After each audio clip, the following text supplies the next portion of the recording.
அருமையானவர்களே, ஏனோ தானோ என்று ஒரு கிறிஸ்தவ வாழ்க்கை நாம் செய்து கொண்டிருந்தால், ஆமென், பேருக்காக ஒரு பேர் கிறிஸ்தவர்களாக வாழ்ந்து கொண்டிருந்தால், கர்த்தருடைய வருகைக்கு ஆமென் ஸ்தோத்திரம் ஆயத்தப்பட வேண்டிய எல்லா ஆயத்தங்களையும் மனப்பூர்வமாக, ஞானமாக, ரொம்ப கௌரவமாக, ரொம்ப கவனமாக நாம் ஆயத்தப்படாமல் இருந்தால் ஒரு நாள் நாம் பரிதபிப்போம்.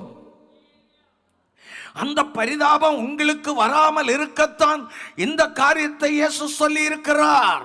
ஆயத்தமாயிருங்கள், ஆயத்தமாயிருங்கள். விசுவாசிகளே ஆயத்தமாயிருங்கள், பரிசுத்தவான்களே ஆயத்தமாயிருங்கள். ஆலயத்தில் போறோம் சரிதான், நான் நேரமே சொல்லிவிட்டேன். ஆமீன், ஒரே வயலில தான் ஆமீன் பதரும் நிற்கும், அதே வயலில தான் கோதுமை மணியும் நிற்கும், அதே வயலில தான் சில வேளை களையும் நிற்கும். ஆனால் ஒரே வயலில் இருந்தாலும், ஒரே உரத்தை அதுக்கு கொடுத்தாலும், ஒரே தண்ணீர் பாய்ச்சல் கிடைத்தாலும், ஆமென், ஆண்டவர் பார்ப்பார்.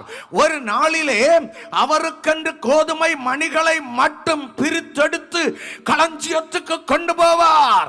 அந்த களைகளையும் அதை போல் பதர்களையும் ஆமென் சுட்டெரிப்பார்.